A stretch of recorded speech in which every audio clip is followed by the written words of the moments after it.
Hello, family. Hello, shalom. Come on in. Thank you for joining me tonight. I'm going to share with you some information that is in my new book that just is out, and it is called 1619 The Times of the Gentiles and the Seed of Judah, from the line of Shem until Messiah. And so, what I'm going to share with you tonight is information that is in the book, as well as some information that did not make it into the book for various reasons. And so, what I've done is I've created a supplement that I want to share with you tonight. And this book, like I said, it's going to be part two to the line of Shem and the seed of Judah that I did previously. So, this is like a sequel, but with this new information about the Hebrew Israelites that I learned. And it will also be about how slavery in colonial America got started in 1619 and how it really got started in America. It's not what you think. So it's a book about Hebrews and it's a book about blacks and our history. And I'm going to be dropping a couple of bombs in this video that I hope you will appreciate as well.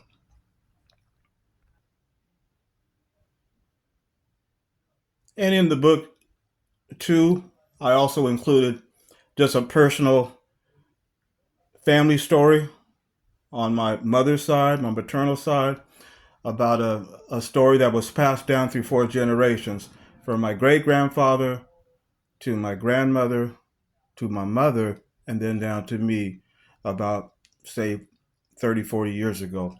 And here I am just now getting around to investigating the story and had no idea that it was going to connect me to Hebrew ancestry, a Hebrew ancestor, and the etymology and so forth. So that's also included in the book as well. I'm not going to go too much into that tonight, but really because that is in the book. But I mainly want to share with you some of the information that did not make it into the book.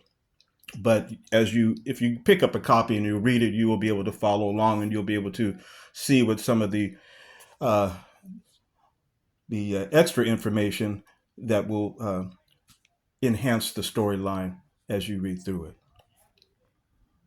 Okay, so let's get into the supplement here.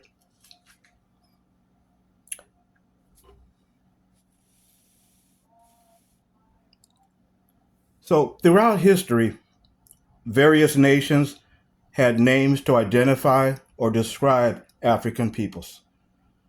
Portugal and Spain called them Negroes. Ancient China called them Kunlun. The Greeks called them Ethiops or Ethiopians, and their country Ethiopia, the land of the burnt faces. In the Bible, the Hebrews called Ethiopia Cush, and Egypt they called Mizraim. But Africans had names for themselves and of their neighbors in various African regions. Nubia, for example, was on the southern border of Egypt. The Egyptians had a word for the Nubians. They called them Nehisi, which means southerners. In time, the name Southerners came to mean the dark skinned one or black skinned one. It was a descriptive name given in addition to the word Southerners or Nehisi. Now, many Nubians also lived in ancient Egypt as citizens. So many Nubians became Egyptians in a nationality sense, but they were still Nubians in an ethnic or ancestry sense. And as time went on in Egyptian life, the word Nehisi became a common name, a common male name in Egypt, as well as the name Pa-Nisi. Now, this is the first important point in this supplement. And when you think of the word etymology, this Egyptian name, that they call their Nubian neighbors Pa-Nisi or Nihisi. Think of the etymology: Phoenicia, Peniel, Nehemiah. Now, do I want to drop this bomb right now, or should I wait till the end? You know what? I'm gonna wait. I'm gonna share this one to you at the end because this one is very, very deep. So uh, let's continue on. But I'm gonna share this point with you. This etymology on the word Southerners. It's very deep. So continuing on, having endonym names that celebrate and draw attention to the beauty and the color of the African peoples and their rich cultural lands has been a long ancient tradition in Africa. For example, in one region, they call themselves the Habesha. That's the Amhara, Tigrinya, and the Ge'ez peoples. In other regions, the Black Land, referring to Kemet, which was early Egypt. Liberia and Freetown, homeland for liberated African Americans. Land of the Blacks in Sudan, and Land of the Moors in Mauritania. Even in the Bible, the Most High Yah shows his deep love and affection and honor to the beauty of dark skin. We think of Jeremiah chapter 13, verse 23. Can a Cushite change his skin? Now, some of us have read that verse before and immediately felt a feeling of sadness or even shame. The Cushite cannot change his skin, so therefore he's forever trapped in the fate of being despised, oppressed, and shamed due to his skin being black. Some of us may have felt that, but we shouldn't. We shouldn't read the scripture that way. Instead, the verse should draw us closer to Yah because he is dignifying and praising the beauty of a Cushite's dark skin. That's what that scripture means. Can a Cushite change his skin? Because it's so beautiful to the Most High, and he's dignifying and praising the beauty of that because it's his creation.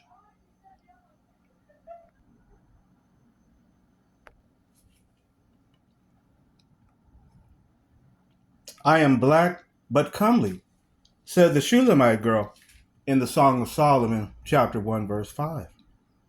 For the word black in that verse, according to Strong's Concordance, it says that it comes from the Hebrew word shakor, which means dusky, jetty, black, as in jet black. The Hebrew word for comely is nave, which means beautiful, lovely. So in essence, the Shulamite girl was saying, I am black and beautiful. So now that the backdrop is set, let's go to the second main point of this supplement. Let us examine the exonym and the endonym word name. I believe both apply. The word name for the Niger River. Let's begin by first examining the region of Africa called the Land of the Blacks, or Bilad as-Sudan, as it was known in Arabic, the Sahel Sudan region. Picture in your mind what that region looked like and how it felt like before the transatlantic slave trade began. And when we think of the Sudan, the Sudan name, the country's name Sudan, is a name given historically to the large Sahel region of West Africa to the immediate west of modern-day Sudan. So historically, Sudan refers to both the geographical region stretching from Senegal on the Atlantic coast all the way to Northeast Africa and the modern Sudan. So from Senegal to modern-day Sudan, that was the Sudan region, the Sudan Sahel region. And the name, of course, derives from the Arabic Bilad as-Sudan, or the land of the blacks.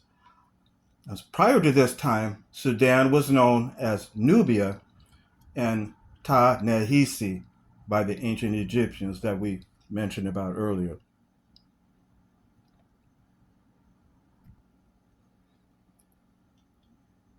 There were two rivers flowing through that region, the Senegal and the Niger. The African explorer Hanno the Navigator from Carthage, North Africa, he circumnavigated the northwest coastline and discovered the mouth of the Senegal in the 5th century BC. He didn't continue up the Senegal, but instead he continued down the coastline and arrived at the Gambia River. We can see in this map here of West Africa, Togoland, Dahomey, Ghana, we see the upper Senegal and Niger River came right over there.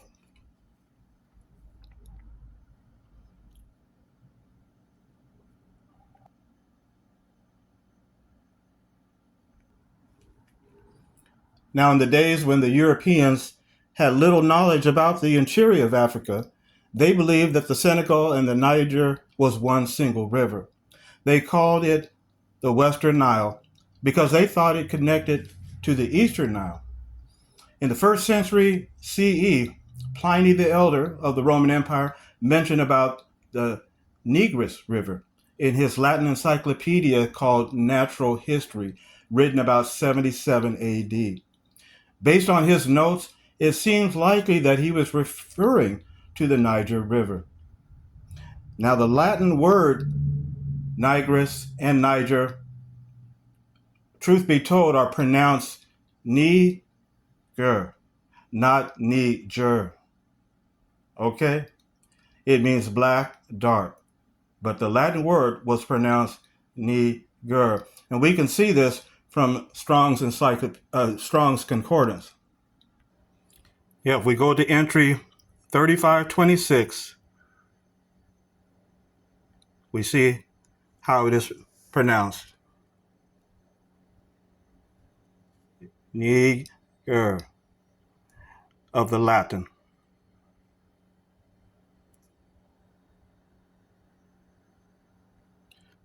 So we're talking about the Niger River family.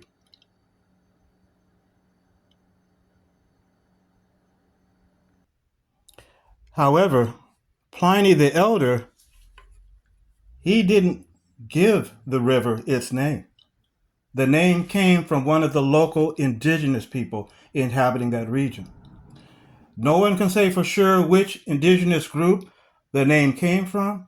Some say it likely came from the ancient nomadic Tuareg Berber peoples who came into the river region by the 4th or 5th century AD. However, they may have carried the name and adopted it from an earlier indigenous people.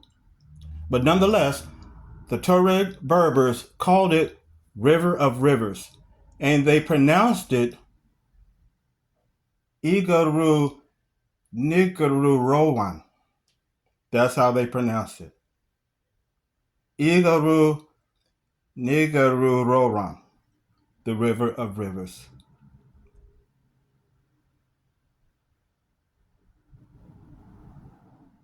Now, modern scholars say that the Niger River's name had nothing to do with the black, dark complexion of the indigenous people who lived in the Sudan region. I disagree with that for two reasons. First, Hebrews who lived in the Roman Empire knew the Latin word Niger and its meaning. A person with a dark complexion, a black person, black hair, or the color black. And we can verify this in Acts chapter 13, verse 1. And here it reads, "Now there were in the church that was at Antioch certain prophets and teachers, as Barnabas and Simeon that was called Niger, and Lucius of Cyrene, and Manaen, which had been brought up with Herod the Tetrarch, and Saul." So we notice this family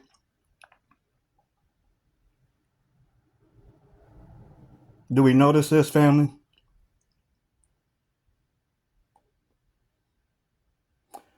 The Hebrews knew the word Niger.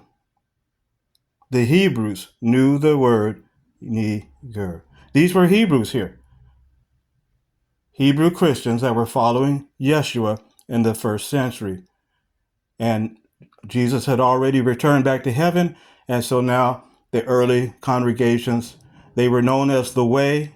Remember that? They were known as the Way, and they were going out making disciples. And of course, we know later when they got to Antioch, that was when they began being called Christians. But here's the point. The Hebrews knew the word, the Latin word, niger. It was a Latin word that meant a person with dark complexion, or a black person, or maybe someone with black hair, or the color black. But the point is, the Hebrews knew the meaning of the word niger.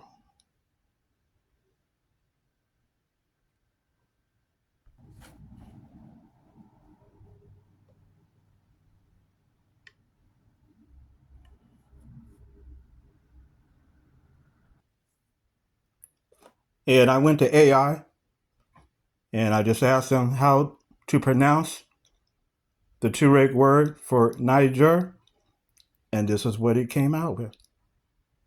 The Tuareg word for the Niger River is, and there we have it, Igaru Nigarawan.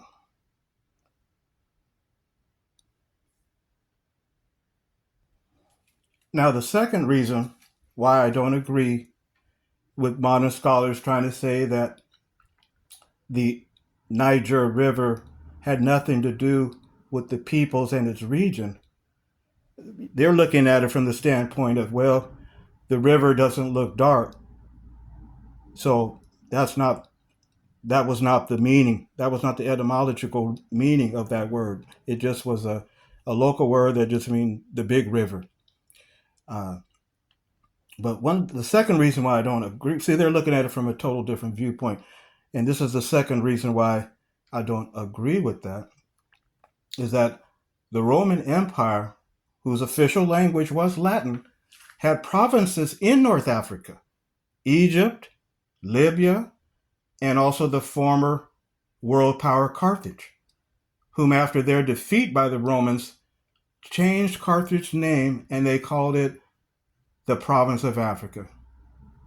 Yes, when Carthage and Rome were fighting in the Punic Wars, and Carthage came almost so close to defeating the Roman Empire, came so close. But they lost that war, and so the first thing the Romans did is they changed Carthage's name, and they made it a province, and they called it the province of Africa. So as a result, Africans knew Latin words by means of the spoken language because of the Roman Empire going into making parts of Africa their provinces, so the Latin spread into North Africa on down, and also as well as by means of a spoken language called African Romance, which spread through North Africa, even down to Timbuktu in Mali, in the region where the Niger River flowed past. African Romance was a spoken language.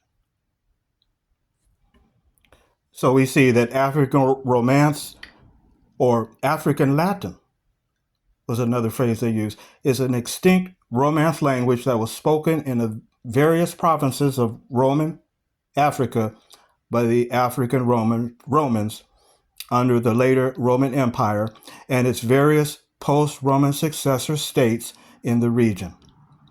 In the time of the Roman Empire, the province that had become populous and prosperous was Carthage, and Carthage was the second largest Latin-speaking city in the empire. And Carthage is where?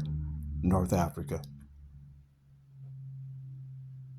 Latin was, however, largely an urban and coastal speech. Notice it was a coastal speech, as well as urban.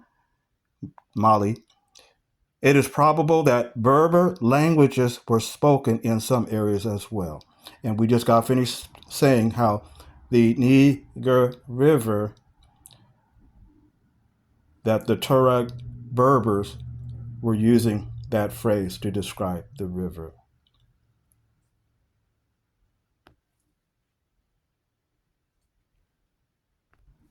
In fact, if you go Google African romance on Wikipedia, it has a list of Latin words that found their way into the Berber language. There's over 50 words that they have on this list. Latin words that came into the Berber language due to the Roman Empire making Africa their provinces. Here's some more words.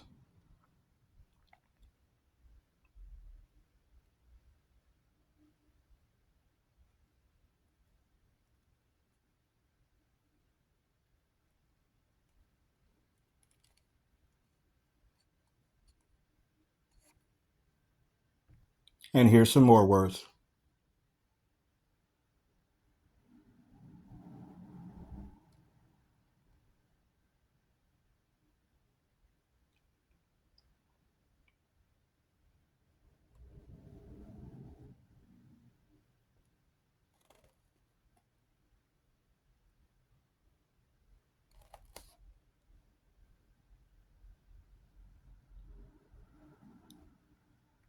And here are some more words.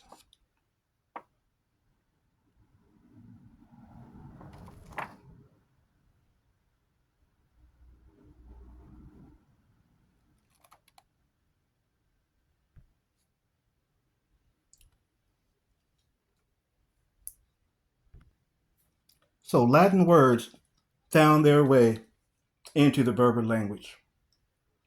And Timbuktu was a center of knowledge in Northwest Africa, including languages and a vast library of books that they had. So yes, Timbuktu knew Latin words.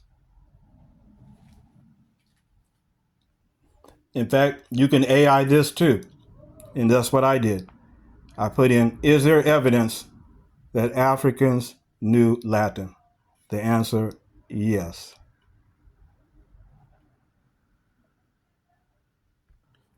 I also went to AI and I asked them, did Timbuktu know Latin words?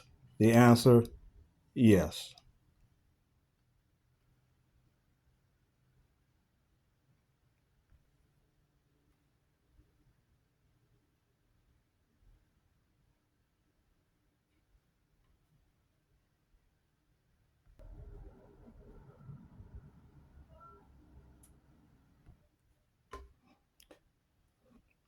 In fact, when Pliny the Elder noted the Niger River in his Latin encyclopedia, who is to say that he didn't get the name from the Tuareg Berbers? Igarat Nigerawan, the Niger River, and that the Tuareg Berbers, or an earlier people, were using the Latin name when they named the river. They may have been using the Latin name when they named the river.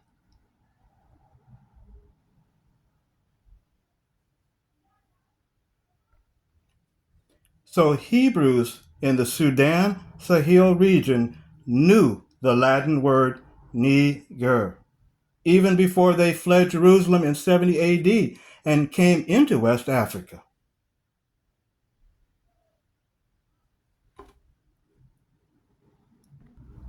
And of course, we know that the word had no offensive or derogatory nature attached to it prior to the transatlantic slave trade.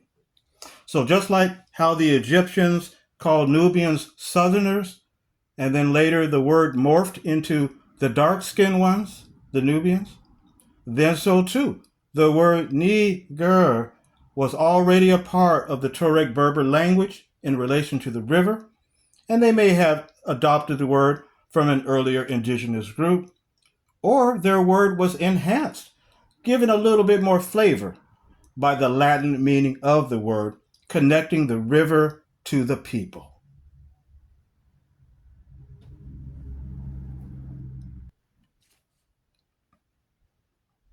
But then later, the word became offensive. It came to be spoken with contempt, but not because of the Hebrews or West Africans in the region, but by the Holy Roman Papacy of Christendom and her agents in Portugal and Spain, with the beginning of the transatlantic slave trade in the 1400s. Dum Divernus, the Papal Bull of 1452, and the Romanus Pontifex, the Papal Bull of 1455. And notice what it says in the Romanus Pontifex of 1455. And this was written by Pope Nicholas V in sending this letter to the King of Portugal. And he mentions about the province of Guinea, having taken possession of it.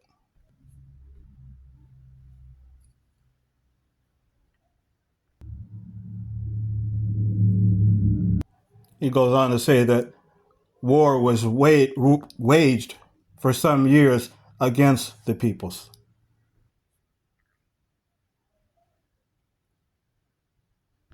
And notice what it says here. Thence also many Guineamen and other Negroes taken by force.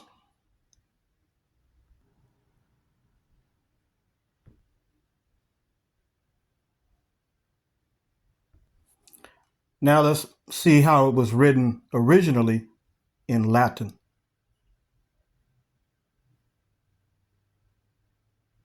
There you have it. Guinea and other Negri taken captive.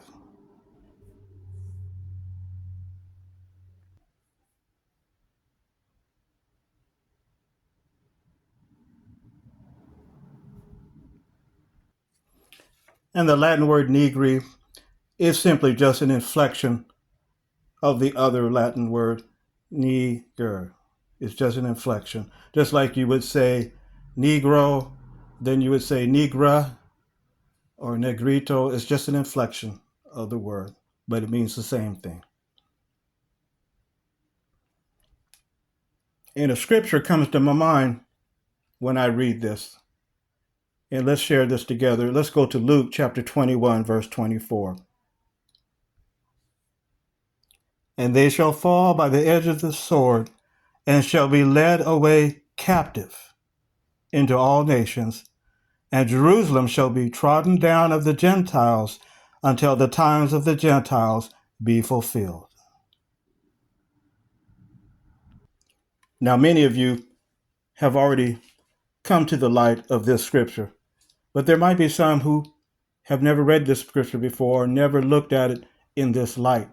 I know for me, I have to admit, I just had my eyes open to this scripture about 3-4 months ago, this year, 2025. I have read this scripture for many, many years because I'm a Bible researcher, I'm a Bible teacher in my ministry. But I was always focused on the part about the times of the Gentiles. But then, 3-4 months ago, my eyes opened up to the part about they will be led captive into all the nations. That never had hit me until just 3-4 months ago. And I'm telling you, when it hit me, it was on my mind all that day. Even when I went to bed that night, I was meditating on that scripture, trying to go to sleep and couldn't. It was just on my mind in a good way. It was just amazing. The feeling that I had and the knowledge that was opened up to me at that particular time. After all these years, that part of the scripture came alive to me. My eyes were open to that they will be led captive into all the nations. So you think about all the different groups that have been war captives. Which one would you say has been taken captive out of all of them. And we know that the Greek word for nations is ethnos, where we get the word ethnic. So the Hebrews would be led captive into all the basic ethnic regions of the world: Africa, Asia, Europe, the islands of the sea, and the Americas. It said they would be led captive into all the nations, all the ethnos, all the ethnic regions. Would that not include the Americas? Yes, it would. So that hit me like a lightning bolt, friends, just this year, 3-4 months ago. And like I said, I couldn't even sleep that night. Soon, Hebrews and Africans from West Africa and Central Africa were being shipped by the thousands to the Americas, being led captive to all the nations to the most distant part of the earth. But when they were brought to colonial America, Virginia, in 1619, something unexpected happened. If you go to the footnotes in the back of the book, to the footnotes of chapter 9, you'll see this reference here: New Light on the 20 and Odd Negroes Arriving in Virginia by Ngo Sluter, William and Mary Quarterly. Now, if you Google that up, it will take you the article in Gestor. And if you're not a member, because you have to be a member to go into it, but I was able to pull it up, part of it, the first page anyway. It will let you pull up the first page of it, but that's exactly all I needed. But it gives the reference, so if you want to, you can Google it and you could look up the actual document. And I was able to do that too. I'm going to show that to you also. And oftentimes when they're referring to this event that occurred in 1619, August, when the first enslaved arrived on the shores of Hampton, Virginia, they always will refer to this entry here, 20 and odd Negroes. And of course, we know that's the Spanish and Portuguese word, which means a black person.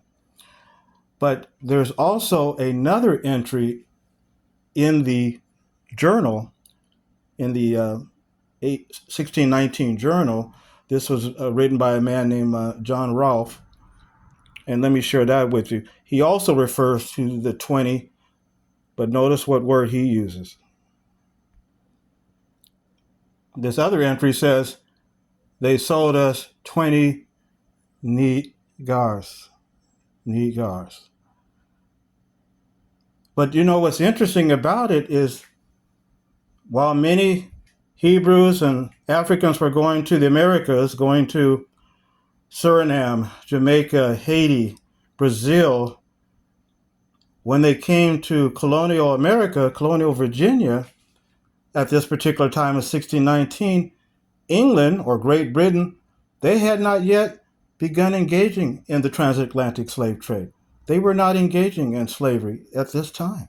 So something very unexpected happened, and that is in the book, so you can read about that, for those that maybe are not aware of how slavery truly really began, because it was a codifying slavery, wasn't it? It happened over time.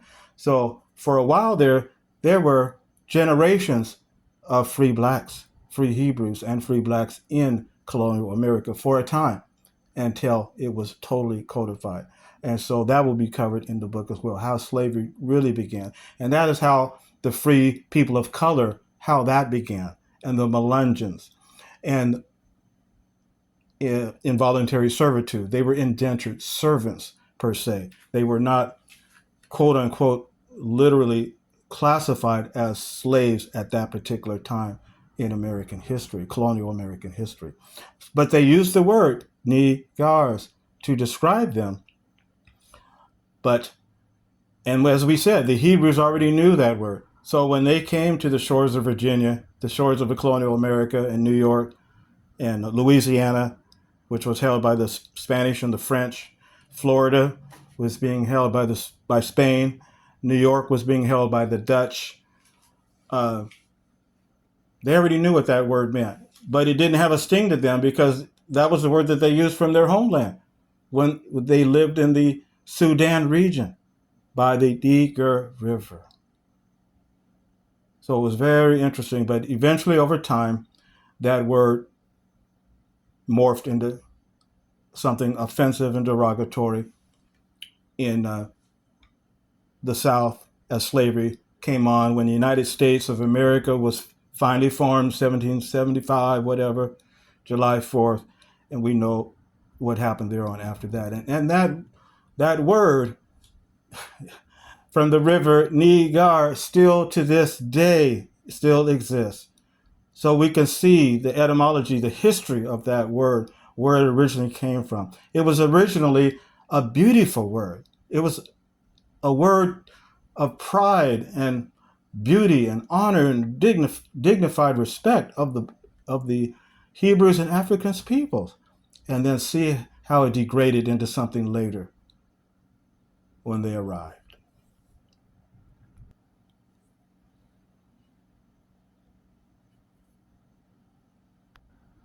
So we see Timbuktu there in the Mali Empire during the 14th century AD. And here is the Niger River.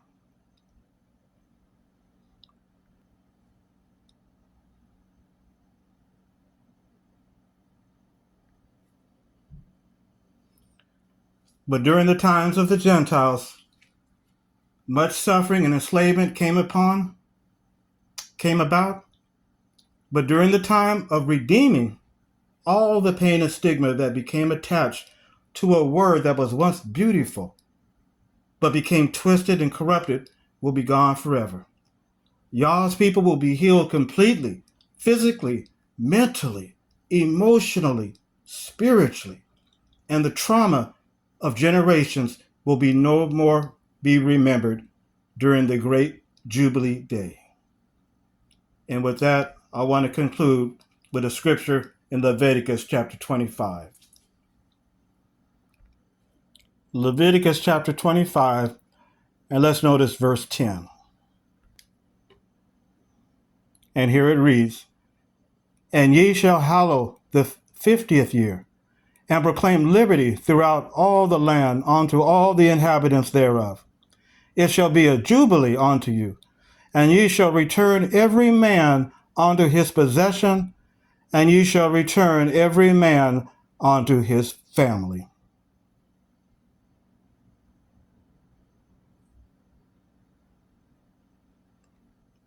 So yes, family, during that great Jubilee day, Yah's people will be healed completely, physically, mentally, all the things that we have gone through in this world mentally, from the beginning up till now, and emotionally, all the emotional trauma and scars that we have had to deal with. And then, of course, spiritually, all those trauma from all those generations of our ancestors will be no more remembered during that great Jubilee day, which is 1,000 years long. And when you think about it, as one brother said on a YouTube video that I watched recently, and he hit on the point that it's going to take 1,000 years for us to get back to right. And it truly will be. It's going to truly be 1,000 years to get back to right. But one day, that word that is so offensive and derogatory now, it was once a beautiful word. And so we will give all the praise and honor to the Most High Yah, who will make all things right. Well, thank you, family, for letting me share this with you today, this supplement. And like I said, I said I would drop another bomb for you at the end of this discussion. And so let me go ahead and share this with you, family. Remember, we had talked about how the Egyptians began calling the Nubians Southerners, or the dark-skinned one. Well, when we think about the etymology of different words, Nehemiah, Phoenicia, Peniel, think about Aaron, the high priest over the house of Israel, over the 12 tribes of Israel. Aaron, the high priest, he had a son, and his son was named Eleazar. Okay? And then Eleazar, he became the high priest, and he had a son, and his name was Phinehas. Well, the high priest, Phinehas, had a Nubian name. High priest Phinehas was a dark-skinned Hebrew Israelite. And we'll do another video about all that later on. But this is in the book. This information is in the book. The high priest Phinehas was a dark-skinned Hebrew Israelite. He was a black Hebrew Israelite. So thank you, family, for letting me share with you this supplement to 1619, the times of the Gentiles and the seed of Judah, from the line of Shem to Hebrew West Africa until Messiah. The book is available now on Amazon and wherever you like to order your books at. And so, like I say, family, if the messengers of Yah come to your door, please give them a cold bottle of water to drink. So until next time, family, y'all be safe.